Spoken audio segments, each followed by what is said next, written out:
Chicos, ¿cómo están? Buenas tardes con todos. Espero se encuentren muy bien. Vamos a iniciar la sesión del día de hoy. Buenas tardes, Macarena. Buenas tardes con todos. Vamos a iniciar la sesión del día de hoy, aprovechando este tiempo corto que tenemos. Y bueno, al final de la clase les voy a explicar una actividad y la recuperación de la sesión del día de ayer, ¿sí? Entonces vamos a terminar nuestra primera unidad, que les comparto.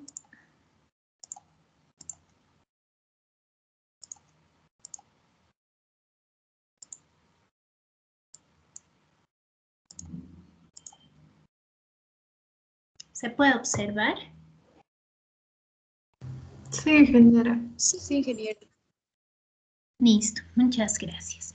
Entonces, esta segunda parte que nos quedó pendiente de esta unidad, que como han visto se engloba mucho en lo que pasa en un sistema en su totalidad, ¿sí? ¿Cómo es un sistema? ¿Qué es lo que pasa dentro de un sistema? Han visto en prácticas cómo se hace el modelamiento de estos sistemas.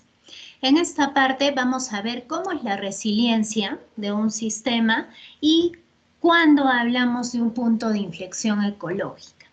Entonces vamos a comenzar con esta parte de resiliencia de un sistema que nos dice Crawford Stanley en el 73 acerca de el término por primera vez de lo que es resiliencia, ¿sí? El término resiliencia.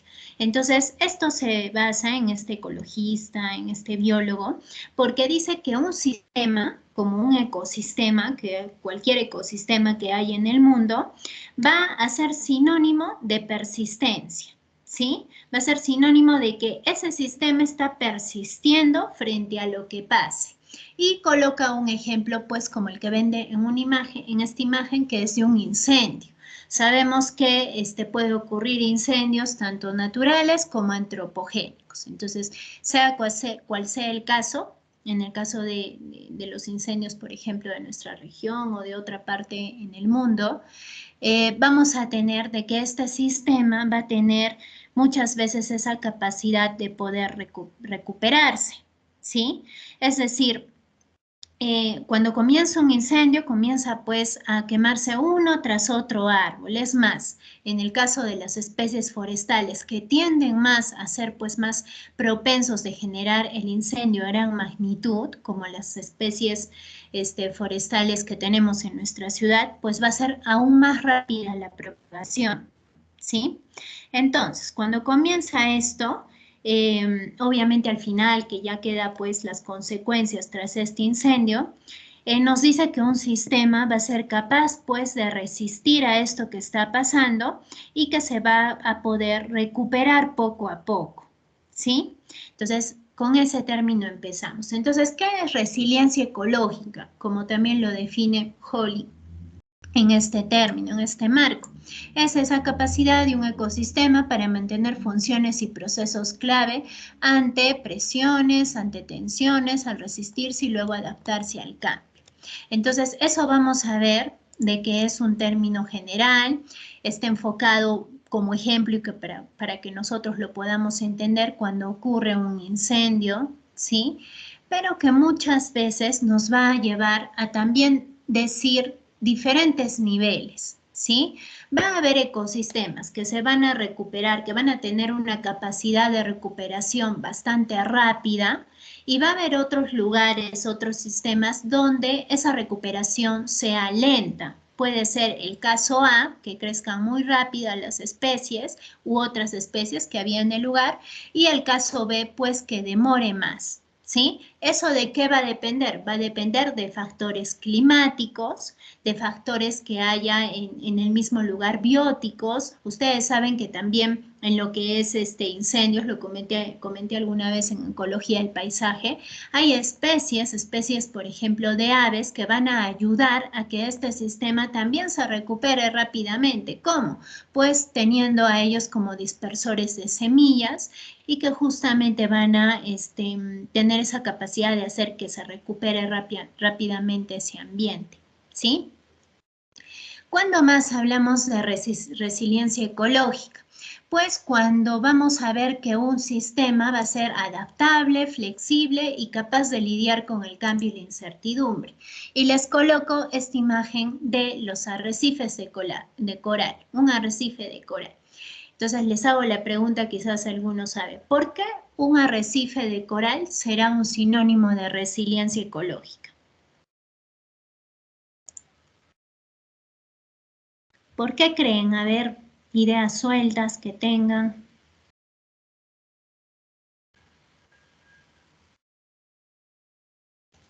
Antonella. Sí, genera, aunque no estoy muy segura.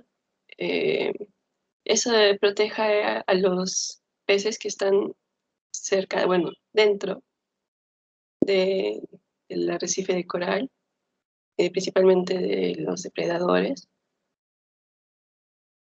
Porque es área de otras especies. Muy bien, tenemos una lluvia. ¿Qué más? Gracias, Antonella. Daniel. Porque los arrecifes normalmente se generan o perduran durante cientos de años y siguen existiendo y luchan por seguir y mantenerse. Claro que también tienen un equilibrio muy delicado, pero a pesar de ello son perdurables en el tiempo. Muy bien, Daniel, gracias. Tenemos el factor tiempo. ¿Qué más, Rosario? Ingeniera, no sé si recuerdo bien, pero me parece que hace algunos años se hablaba que la barrera de coral, que los arrecifes se encontraban en peligro. Pero como usted lo menciona, y haciendo un poco de investigación, según lo que usted indica también, se sabe que estos también son resistentes a lo que sería el estrés. Entonces, ante un cambio o ante un impacto, ya sea antrópico del mismo océano, pueden como que progresivamente mejorar o incluso llegar a un estado parecido al que estaba en el inicio. Muy bien, gracias, Rosario. Entonces, capacidad de retornar rápidamente, ¿no? Junto con esto que comentaban del tiempo y del hábitat. ¿Alguno más? Me parece que había una manito más. Fátima. Sí, ingeniera, también hablando sobre lo que comentó Rosario del estrés, pienso de que un factor podría ser lo que es la temperatura, que me pareció ver en un documental que por la temperatura también los corales se volvían blancos y con el tiempo también podrían volver a su normalidad. Muy bien. Gracias, Fátima, también. Rosy. Ingeniera, buenas tardes. También podría ser porque los corales son una comunidad marina en la cual son mega diversos, tienen mucha diversidad en animales. Entonces, bien, son unos los que pueden salir mientras otros todavía les toma un poco más de tiempo, también podría ser. A ver, no escucha lo último. Que si bien es cierto, los corales es una comunidad marina el cual tiene una gran diversidad de especies, ¿no? Entonces, si de repente ocurriera algún decaimiento, pueden sobrevivir unos más que los otros. Entonces, no sé si también eso de repente puede ser una influencia a lo que es la resiliencia del coral. Muy bien, gracias, Rosy, que estaría justamente dentro de este punto como lo último que mencionó Fátima, ¿no? De lo que es importancia, ¿no? Y lo que sucede, lo del blanqueamiento, que yo creo que todos ustedes lo conocen. Entonces, ¿pero por qué sería puntualmente esto un ejemplo? Porque los arrecifes de coral son ecosistemas resistentes, ¿sí? Cuando nosotros hablamos de un arrecife, estamos hablando de resistencia. Yo creo que eso lo saben, y si no, pues recuerden, ¿les ha enseñado Ulrich a ustedes?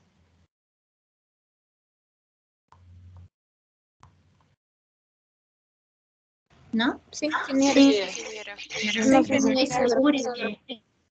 Muy bien, estoy segura que en alguna de sus sesiones lo ha mencionado y si no, él estaría ahora pues confirmando lo que les estoy diciendo.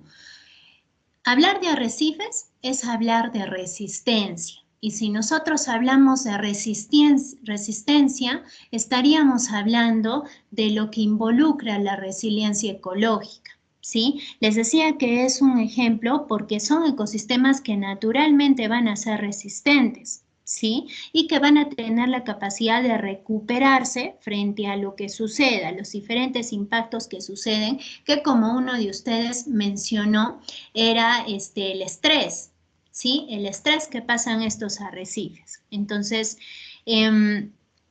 ¿por qué es que es importante? Y lo menciona mucho en National Geographic, lo menciona la UICN, entre otras organizaciones a nivel mundial, porque a nivel mundial los arrecifes de coral están sufriendo impactos importantes debido a que actualmente tenemos presente lo que pasa con los efectos del cambio climático, ¿sí?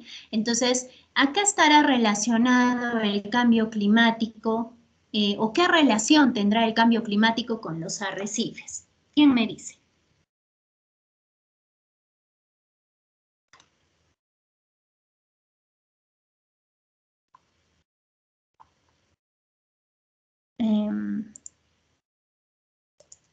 Si hay alguien, dígalo, por favor, mientras escribo.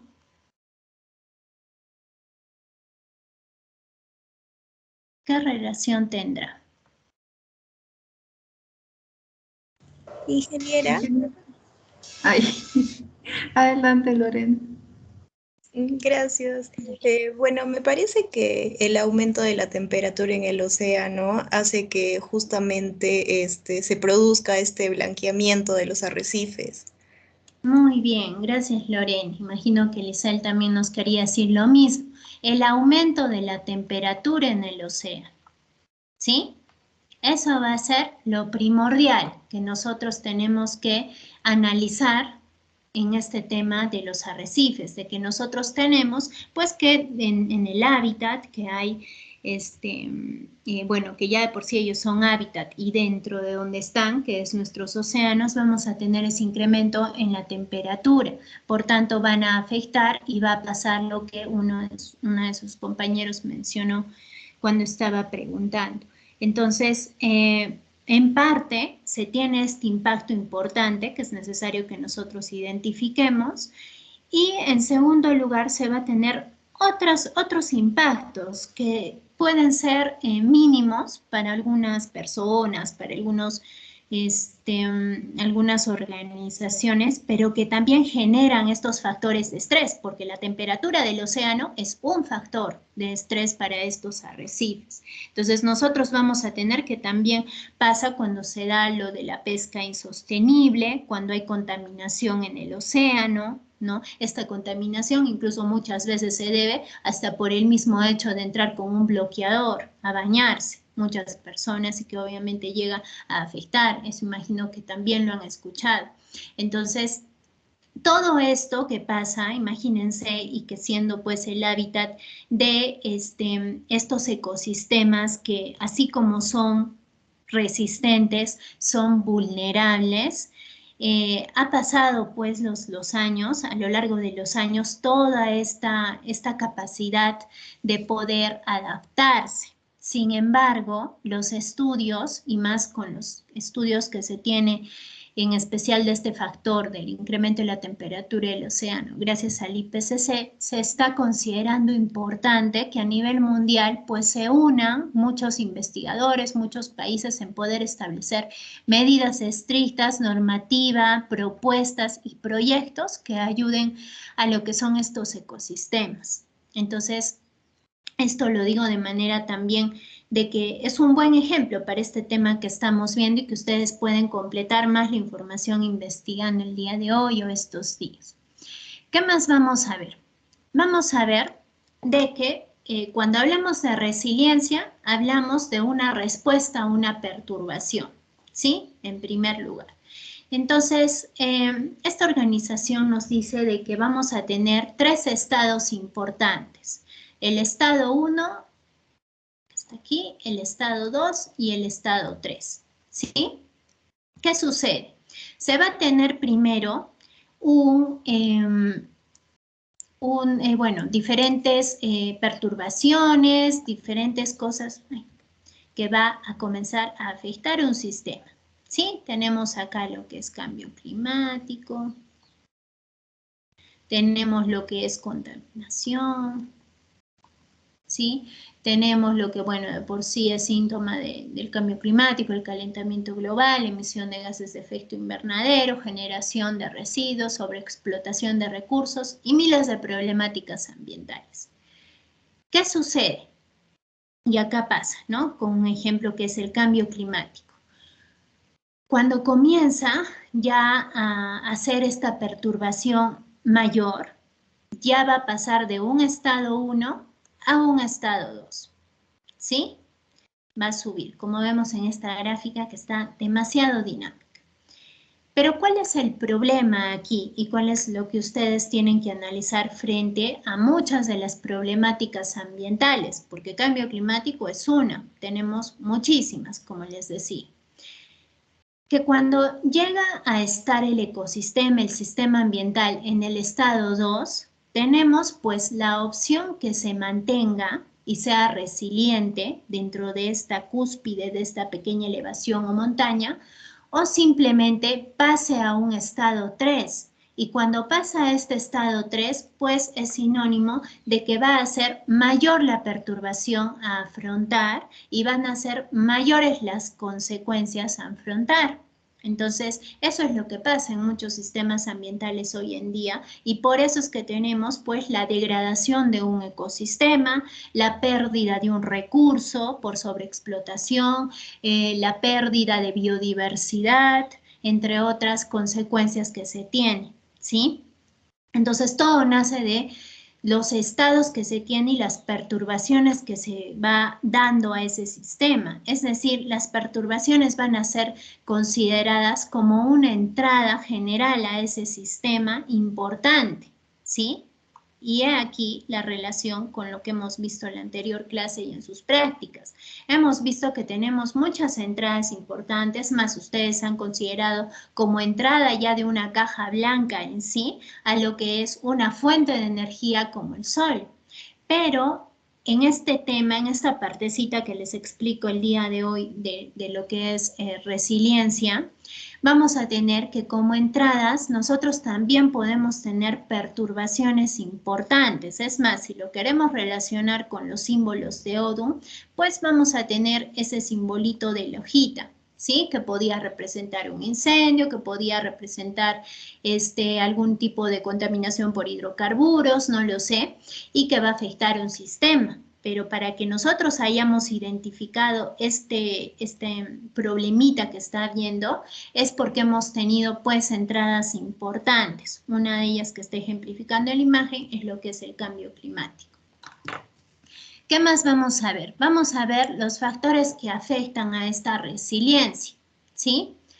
Vamos a tener ecosistemas que van a tener un estado, como les decía, es que va pasando de estado en estado, pero vamos a tener que van a pasar por una mayor resiliencia. ¿Cuándo pasan con una mayor resiliencia? Y acá están los puntos, ¿sí? Primero, cuando más diverso es y más complejo es un ecosistema, la resiliencia va a aumentar. Entonces, primera conclusión, si nosotros tenemos mayor complejidad, vamos a tener mayor resiliencia.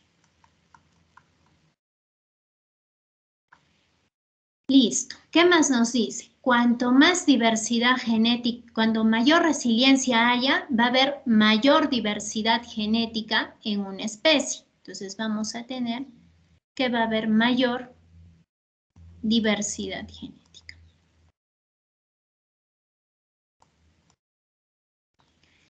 ¿Qué más? Ya hay otros puntos. Por ejemplo, que si hay mayor resiliencia, más grande es el ecosistema porque los animales pueden encontrarse entre ellos y hay menos efecto borde. Bueno, está relacionado con esto de acá. Luego tenemos que en cuanto al clima, los factores climáticos también van a ayudar a que obviamente un ecosistema sea resiliente, la rapidez de reproducción también está relacionada a este punto, y nosotros con las amenazas que tenemos. Entonces, obviamente, con este último punto, ¿qué flecha lo ubicaríamos? Si nosotros queremos hablar de lo que es perturbación.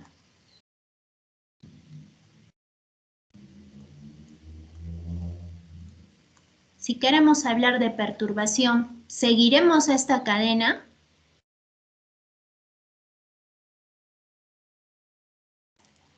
¿Está de acá?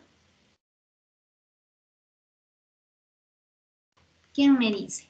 ¿Qué pasa si hay una perturbación?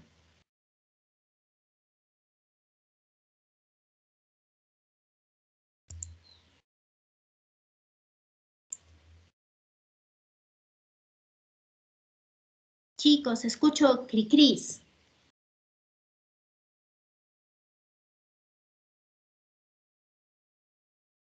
Miss, puede ser de que de repente disminuya la diversidad genética. ¿Puede disminuir la diversidad genética? Claro que puede disminuir, ¿sí? Ingeniera, ¿puede disminuir la resiliencia? Claro que disminuye. ¿Puede disminuir la misma complejidad? No, porque ya de por sí nosotros vamos a identificar si un ecosistema es complejo o no. Mientras menos complejo sea, es que puede pasar más perturbación, ¿sí? Entonces, estas 4 variables, ustedes bien las pueden ejemplificar en un diagrama causal que hemos visto en prácticas la semana pasada. Justamente para eso sirve que puedan identificar las variables en un ecosistema, ¿sí? Entonces, si yo veo que el ecosistema es complejo, está siendo resiliente, tiene una buena diversidad genética, ¿qué va a pasar si ocurre una perturbación? Pues veo dónde ubicar primero mis variables, todo, hago la regla de los signos y veo dónde tendría que ejercer el control, ¿sí? O si puedo agregar una variable, ¿sí? O qué puedo hacer para justamente ayudar en la resiliencia de este sistema, de que por sí va a ayudar a que podamos hacer un correcto control o una correcta gestión, ¿sí? Hasta ahí es resiliencia, puntualmente de lo que es. Pero ahora vamos a ver lo que son los puntos de inflexión. ¿Qué van a ser los puntos de inflexión? Van a ser pequeños cambios en un sistema, ¿sí? Que puede que no produzcan cambios grandes, pero cuando alcanza lo que es el equilibrio, ¿sí? Cuando alcanza lo que es el equilibrio, puede transformar el sistema. En eso resume, ¿sí? Que es el concepto que da en sus investigaciones Marte. Entonces, ¿qué dice? Los ecosistemas alcanzan un punto de inflexión cuando experimentan un cambio a un nuevo estado. Cuando nosotros hablamos de punto de inflexión, hablamos de cambio, ¿sí? Hablamos de lo que es cambio. ¿Qué sucede? Nosotros tenemos de que un sistema ambiental va a tener diversos procesos, ¿sí? Diversos procesos dentro como los que ustedes han identificado. Pero, ¿qué sucede? Va a haber eventos a lo largo del tiempo que obviamente va a hacer de que pueda ocurrir un punto de inflexión que es como una señal que va a suceder. ¿Cómo así? Lo vamos a ver en un ejemplo, ¿sí? Este ejemplo que está sacado justamente de esta, bueno, primero del último discurso que da este ecologista de Marte en el 2005 y anterior de la investigación que hace en el 2001 y que también lo pueden encontrar en internet, habla de un ejemplo de lo que es la tala de árboles, ¿sí? Habla de que a medida de que la población va aumentando, pues se dan cuenta que necesitan más alimento para toda la población. Entonces, si necesitan más alimento, tenemos la variable comida, es que se necesita combustible, ¿sí? Necesitamos combustible, necesitamos por ello leña. Entonces, ¿qué sucede? Vamos a tener primero el contexto social. Vamos a tener aquí primero el contexto social y vamos a tener aquí el contexto ecológico. ¿Qué sucede cuando nosotros hablamos de un punto de inflexión? Cuando se tenía menos población, es obvio que nosotros vamos a tener menos requerimiento de comida y menos requerimiento o menor demanda de combustible. Pero si se comienza a aumentar esa población, es que vamos a nosotros tener de que este incremento en personas, pues va a hacer que se requiera mayor combustible, ¿sí? Entonces aquí vamos a tener una variable importante. Vamos a tener que la variable combustible es importante porque nosotros vamos a tener que usar mayor recolección de leña de árboles y vamos a usar y tener más producción agrícola, ¿sí? Vamos a tener estiércol, residuos de vegetales y que pueden ser usados como abono para la producción agrícola. Pero en realidad el fin de todo esto pues va a ser satisfacer la necesidad alimentaria. Entonces, ¿qué nos dice Marten? De que el punto de inflexión, ¿sí? En este contexto, en este ejemplo de mayor requerimiento, mayor demanda de combustible, porque esto es lo que principalmente va a aumentar la demanda de combustible, es que va a verse a la población a buscar otras metodologías de poder satisfacer esta demanda de combustible, ¿sí? Y eso es lo que se le llama punto de inflexión ecológica, a la recolección ya de otra materia prima para poder obtener ese combustible. Entonces yo les hago la pregunta, ¿cuál sería un ejemplo de esta otra manera de recolectar para poder hacer combustible? ¿Sí? ¿Cuál sería el otro ejemplo de satisfacer esa demanda de combustible? ¿Quién me dice? En vez de leña.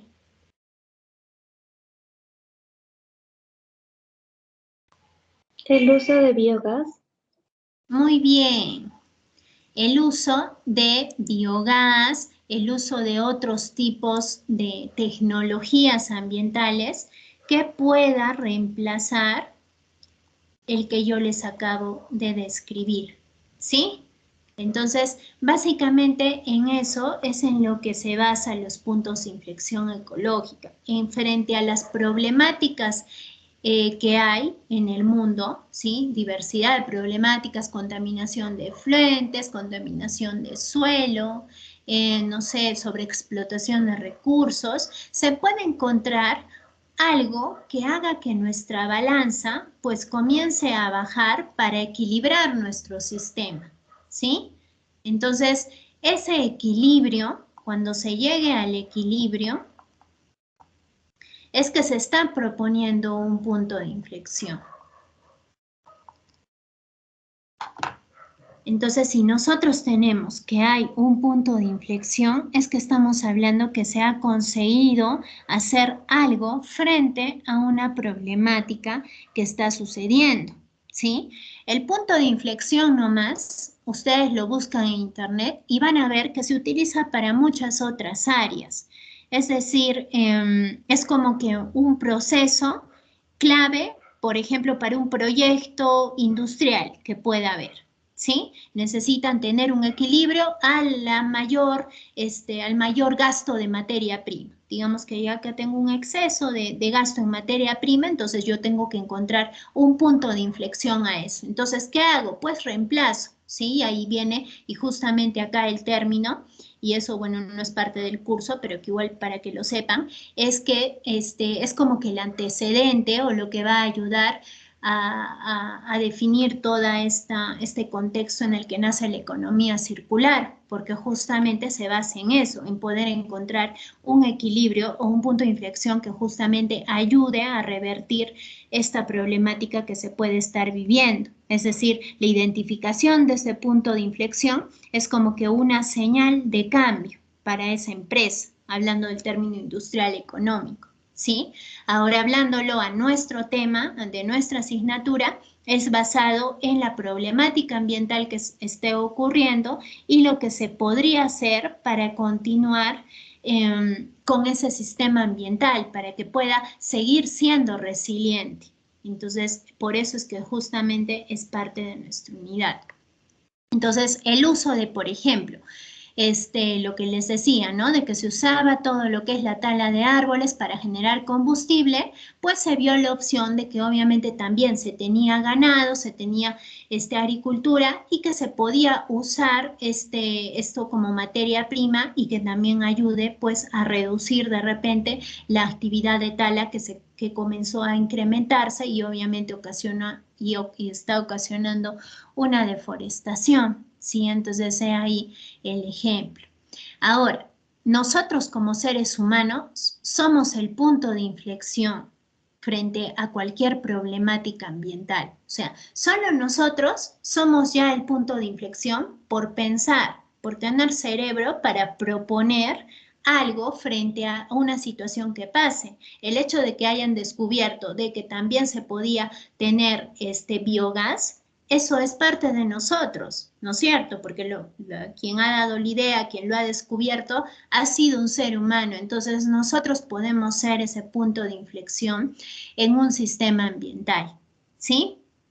Acá les dejo un poco más de teoría que nos dice pues de que son cambios que va a ayudar a esta problemática que tenemos de la balanza, ¿no? Como les decía, a que pueda ser ayudar a ese equilibrio. Por último, les he dejado y les voy a habilitar, lo tengo oculto todavía en el Blackboard, un video que es un ejemplo de cómo nace también a conocerse a nivel mundial lo de los puntos de inflexión, con lo que es el ejemplo de la isla Apo en las Filipinas, ¿sí? Es un video cortito y lo tienen que ver y que es parte para la actividad que van a hacer y que se van a dar cuenta qué es lo que tienen que identificar. Tienen que identificar dos cosas. Primero, tienen que identificar el punto de inflexión negativo. Ingeniera, ¿tenemos puntos de inflexión negativo? Claro que sí, sería lo contrario a lo que acabo de explicar. Obviamente sería lo que ha llevado a que se llegue a esa problemática ambiental. Y lo segundo que tendrán que identificar es lo que es el punto o la inflexión positiva. ¿Sí? Eso es lo que tienen que identificar en el video y pues anotarlo primero para que no se les pierda la idea en un cuaderno o donde lo estén haciendo. ¿Sí? Ahora les explico lo otro que va a quedar como parte de la actividad. Entonces, hasta ahí, ¿alguna preguntita? Preguntas, comentarios, alguien que desea de repente decir otro ejemplo.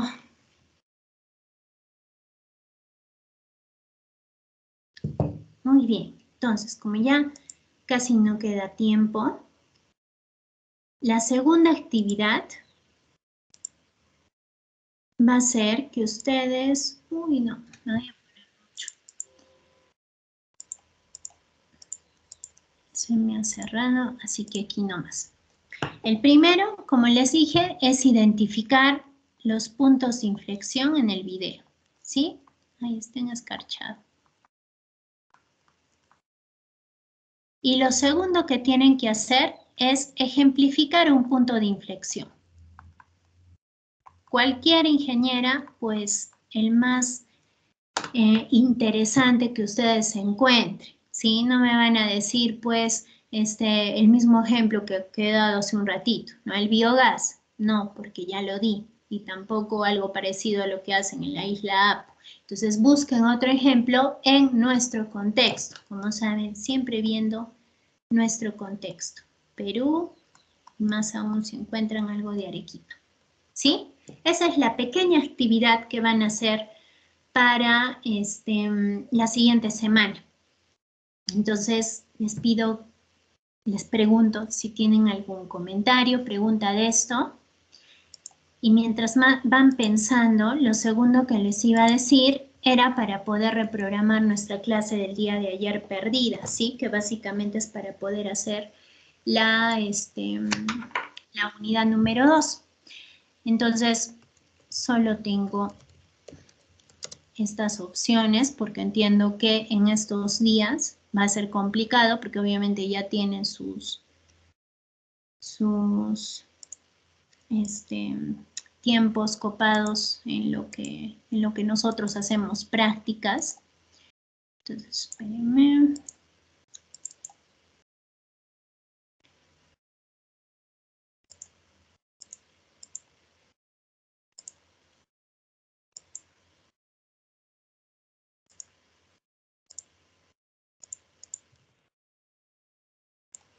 Bien. Y lo llevo a votación, ¿sí? Nuestra recuperación que no se cruza con ningún curso de su semestre, porque ya lo verifiqué.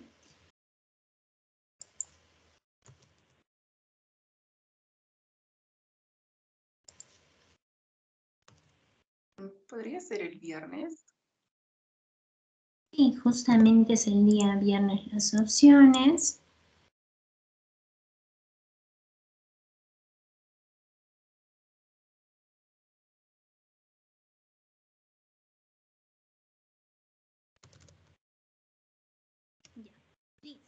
Ay, me equivoqué. La opción 2 es la otra.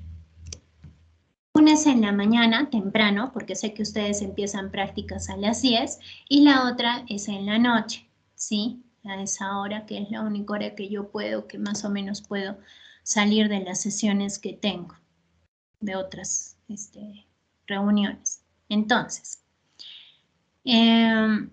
sí, con likes, como están haciendo, si desean está bien, o también como ya se va a acabar el tiempo, si Luis, por favor, me puedes ayudar a verificar con una votación formal o como desee, ¿sí? Pero yo diría que si ya están acá, voten de una vez, por favor, antes de irse. Son 78 presentes, así que debe haber 78 manitos que puedan votar. Ingeniera, ¿puede ser otra opción? No, porque se les va a cruzar con sus clases que ustedes mismos pueden tener o con las que yo tengo o con un horario que no está dentro de nuestro rango académico. Entonces, les pido que puedan elegir entre esas dos opciones y bueno, si es algo ya de fuerza mayor que no les permitiera asistir en la opción que haya salido, les pido por favor revisar el video de la sesión, ¿sí? Pero igual voy a considerar a los que asistan a la sesión.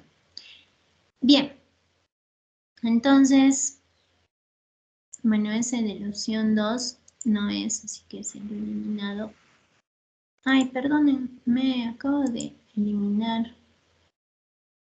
No, espérenme, es que están que dan clic y no me dejan eliminar la correcta. La segunda no vale, ya está. Opción 1, opción 2. Bueno, veo que hasta ahora va ganando la 1, chicos, así que me voy quedando y más o menos programando con eso, a menos que reviertan el resultado, ¿sí? Me dicen con Luis, por favor. Alexandra. Ingeniera, disculpe. Ingeniera, sí. Disculpe, por favor, no puedo acceder al chat porque aún estoy en el grupo de acá de Teams. No sé si podría agregarme, por favor. Sí, entonces te agrego al grupo Alexandra. ¿Quién más está levantando la manito? Ingeniera, yo igualmente no puedo acceder al chat. ¿Podría agregarme, por favor? Nombres, por favor. Chacón Catrina es igual.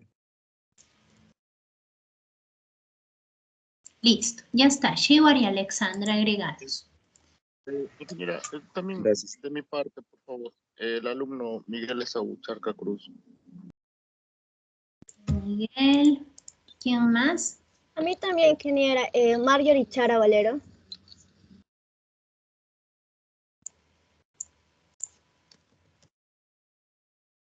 Y Marjorie. Ingeniera, buenas tardes. Yo también, Joanny Gómez González.